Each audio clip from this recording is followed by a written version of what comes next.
아킬레스건, 기미 검버섯, 녹내장 다 중요합니다. 여러분이 건강하게 노후를 보내시기 위해서 중요하지만 이렇게 하면 병원을 또 가셔야 되잖아요. 병원 가려면 뭐가 필요해요? 돈이 필요하죠. 결국 노후에 돈 관리도 중요합니다. 자, 그런데 여러분 돈 가지고 계실 때 목돈 형태로 가지고 계실 수도 있고 연금으로 가지고 계실 수도 있어요. 목돈 가지고 계신 분들은 목돈 부자, 연금 가지고 계신 분들은 연금 부자인데 제가 한번 손 한번 들어보겠습니다. 여러분 혹시 나는 목돈 부자가 좋다? 전 목돈 부자. 목돈이 그래도 있으시네. 네. 나는 연금 부자가 좋다? 오. 막상막합니다. 막상. 월급처럼 따박따박 네. 받아야죠. 아니 목돈을 한 번도 가져본 적이 없어서 한 난 좀 번이라도 돈이 있었으면 좋겠어요. 네. 네. 네, 오늘 제 강의 들으시면 아마 지금 현재 목돈 부자가 되고 싶으신 분들도 연금 부자가 되고 싶다라는 생각을 한번 해보시게 될 겁니다.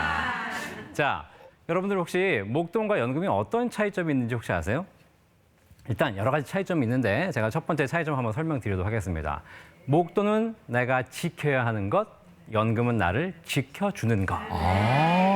자, 여러분들이 열심히 일하셔가지고 이제 퇴직하시면서 퇴직금을 타셨습니다. 예. 퇴직금은 목돈이죠. 예. 자, 이 목돈을 갖고 있으면 어떤 일이 벌어진지 아십니까? 여기저기서 야, 얘 좋은 거 있다. 맞아. 전화 오고. 막. 투자 좀 해봐라. 이런 유혹이 들어오고요. 여기서 또 사기를 당하기가 쉽습니다. 이렇게 해서 목돈 가지고 계시면 여러분이 지켜내셔야 되는데 이것이 쉽지 않다는 것이죠. 자, 그런데 여러분들이 만약에 퇴직금을 연금으로 받으십니다. 그러면 어떻게 돼요? 연금은 여러분들이 지켜내시는 것이 아니라 여러분을 지켜드려요. 마음 편하게 평생 받으실 수 있는 겁니다.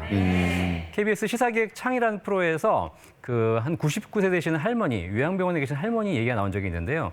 그분이 한 달에 연금을 1,000만 원씩 받고 계세요. 1,000만 원? 네. 그랬더니 그 병원에 손주들이 매주 찾아와가지고 뭐라고 하냐?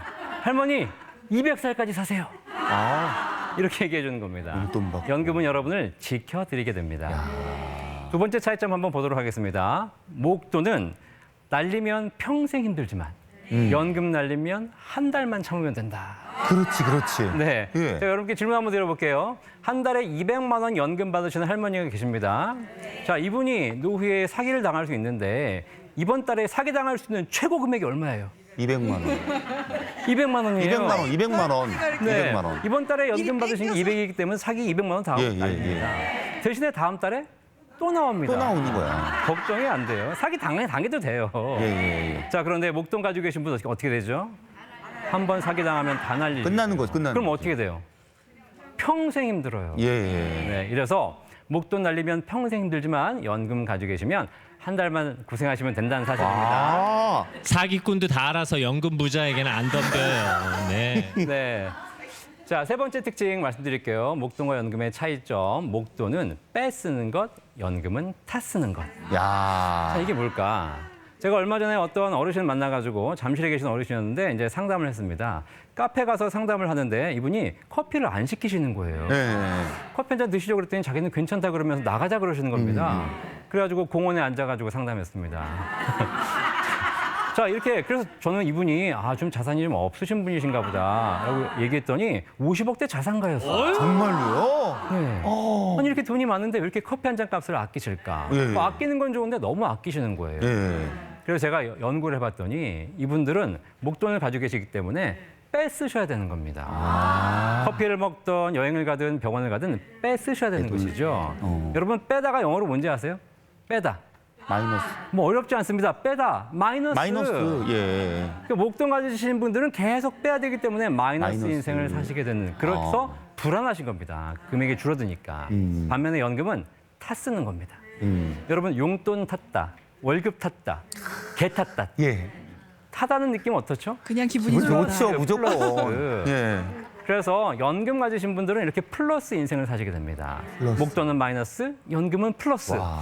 노래를 하나 만들까 생각하고 있습니다. 뭔가 정말 묘하게 설득력이 있네요, 진짜. 그렇죠. 네. 결국은 이렇게 여러분들이 노후에 목돈을 가지고 계시는 것도 좋지만 연금을 가지고 계시는 것이 훨씬 더 행복한 노후에 도움이 된다. 자, 이제부터는 제가 그러면 이 연금을 가지고 어떻게 하면 잘 활용하면 될까? 연금 부자 되는 방법 몇 가지 알려드리도록 하겠습니다. 예. 자, 첫 번째 방법은 뭐냐면 국민연금, 개인연금을 꾸준하게 계속 받기 전까지 납부하시라는 겁니다. 국민연금은 60세까지가 의무 납입입니다. 그래서 60세가 되면 더 이상 안 내도 되니까 이제 안 내야지 라고 생각하시는 분들이 계신데 국민연금은 이미 계속 가입자도가 있어서 연금 받기 전까지 계속 납입하실 수가 있습니다. 납입하셔가지고 그런 하는 만큼 연금액이 늘어나기 때문에 꼭 더 하셔가지고 연금액 늘리시기 바라겠습니다. 그 납입 액수는 본인이 정할 수 있는 네, 거예요? 이미 계속 가입자는 본인이 금액을 정할 수 있습니다. 두 번째로 연금 저축이라는 세액공제 받는 연금 저축 상품이 있거든요. 예. 이것도 많은 분들이 55세가 되면 연금을 탈 수 있기 때문에 55세까지만 내고 안 내시는 분들이 계세요. 그러실 필요 없습니다. 소득이 있다면 70세, 80세까지도 내면서 세금 환급 받을 수 있으세요. 특히 임대소득 있으신 분들, 소득 있으면서 세금을 환급받으면 좋잖아요. 이런 분들은 꼭 55세라고 해서 납입 중단하지 마시고 계속 내시면서 환급 받으시면 되겠습니다. 이렇게 꾸준하게 내시는 게 굉장히 좋거든요. 자, 그런데 사람들이 뭐라고 하시냐면 이렇게 오래 내는 거는 지겹다라고 하시는 분들이 계세요. 그런데 연금에서 굉장히 좋은 거는 지속적으로 내시는 거거든요. 우리나라에서 연금 받아서 제일 행복하신 분들, 연금을 많이 받으신 분들 여러분 잘 아시겠지만 공무원 분들 있지 않습니까? 네. 공무원 연금이 몇 년간 납입했는지 아세요 혹시? 평균적으로. 예, 아니 최장 납입하는 기간이 공무원이 36년간 납입. 36년. 이렇게 오래 납입했기 때문에 그 정도의 연금 받으시는 거거든요. 공무원 연금 받는 분 이렇게 받는 거 부러워하지 마시고 내는 것도 같이 따라하시면 꾸준하게 내신다면 연금을 올리시는 데 굉장히 도움되실 겁니다. 연금으로 부자 되는 두 번째 방법 알려드리도록 하겠습니다. 일단 세제 혜택을 잘 챙기시는 겁니다. 이게 무슨 얘기냐면 우리나라에는 공적 연금도 있고 사적 연금도 있죠. 사실 연금의 제도나 수익률로 보면 국민연금 같은 공적 연금이 훨씬 유리합니다. 근데 얘는 무조건 낼 수 있는 것이 아니라 한도가 정해져 있거든요. 그래서 국가에서는 개인 스스로 연금을 준비할 수 있도록 사적 연금을 만들어 놓고 여기에 세제 혜택을 지원했어요. 연금저축이나 IRP 같은 연금 계좌 상품은 납입할 때 세금을 환급해드리거든요. 예. 연간 900만 원까지 납입하시게 되면 납입액의 최대 16.5%, 148만 원까지 환급받을 수 있습니다. 지금 연말 얼마 안 남았잖아요. 예. 연말까지 납입하시게 되면 내년 2월 달에 두둑하게 환급받으실 수 있어요. 꼭 챙겨보시길 바라겠습니다. 900만 원. 그리고 비과세 연금보험이라는 상품도 있습니다. 예. 납입할 때 세제 혜택은 없지만 연금 탈 때 세금 없이 받을 수 있고 요즘 걱정하시는 건강보험료도 면제가 됩니다. 그래서 이런 상품도 잘 활용하시면 여러분 노후에 연금 받으시는데 훨씬 더 유리할 거라고 생각됩니다.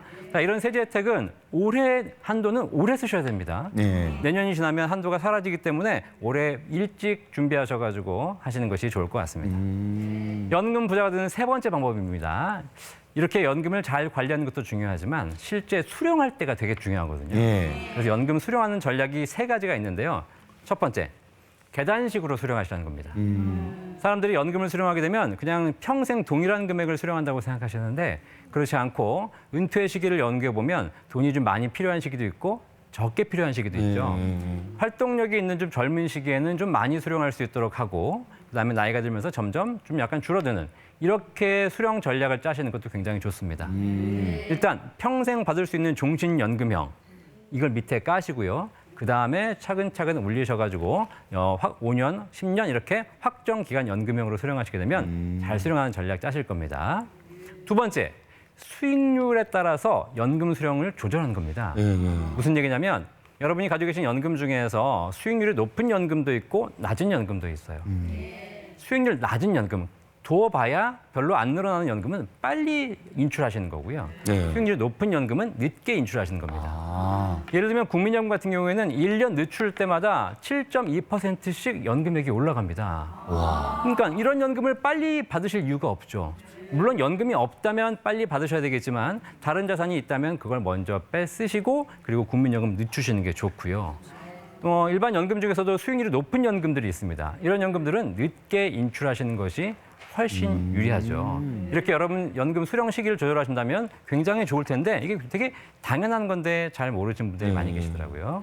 자, 세 번째 전략은 수령한 연금을 재투자하는 겁니다. 여러분 보시면 실제로 그 연금이 좀 많이 있으신데 연금을 받으셔가지고 다 쓰신다고 생각하시는 분들이 계세요. 그런데 요즘은 연금 받으셔가지고 다 쓰고 남은 금액을 다시 재투자하시더라고요. 이걸 펀드를 통해서 수익을 낼 수도 있고요. 그다음에 계속적으로 투자해가지고 여러분들 나중에 80세 이후에 간병비로 쓰실 수도 있고 그다음에 이게 내가 안 쓴다 그러면 나중에 뭐 자녀에게 물려줄 수도 있지 않겠습니까? 이렇게 해서 이제는 연금을 받으시면서 뭐 다 써야 된다.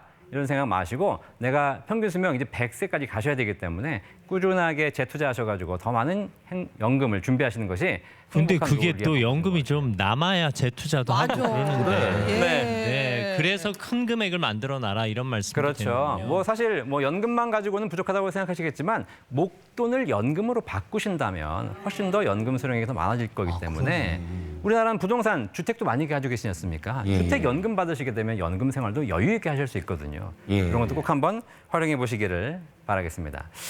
자, 이제 제가 강의를 좀 마치려고 합니다.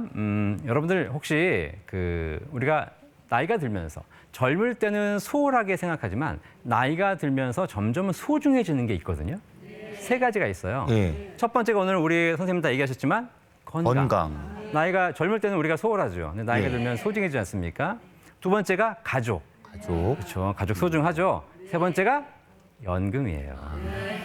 그래서 젊을 때는 이 중요성을 잘 모르시지만 나이가 들면 깨닫게 되기 때문에 미래를 제대로 준비하시는 분들은 연금에 대한 준비를 잘 하십니다. 예. 여러분 혹시 지식과 지혜의 차이가 뭔지 아세요? 지식. 지식은 과거에 경험한 것을 내가 알고 있는 것이고요. 예. 지혜는 미래를 준비하는 통찰력이에요. 그래서 지식이 있는 사람은 똑똑하다고 표현하지만 예. 지혜가 있는 사람은 현명하다고 표현합니다. 아. 똑똑한 사람은 지식이 있으니까 부자가 될 수 있지만 행복하기는 쉽지 않아요. 그런데 현명한 사람, 지혜로운 사람은 행복해집니다.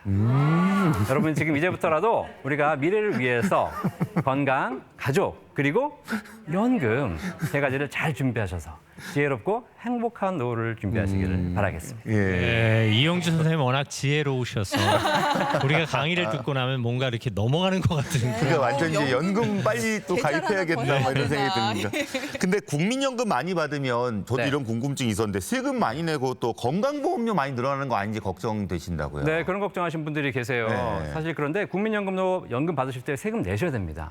그런데 연금소득 공제가 되기 때문에 실제로는 그렇게 많은 세금이 나오지는 않고요. 또 최근에 건강보험료 걱정이 늘어나시면서 또 국민연금을 적게 받는 것이 더 유리하다 이렇게 얘기하시는 분들 계시는데 실제로는 또 이렇게 건강보험료를 많이 내시는 것도 아니시기 때문에 제가 보기에 이러신 분들은 소탐대실이라고 말씀드리겠어요. 그렇죠? 그러니까 차라리 연금 많이 받으셔가지고 세금 많이 내세요. 그게 좋지 않겠습니까?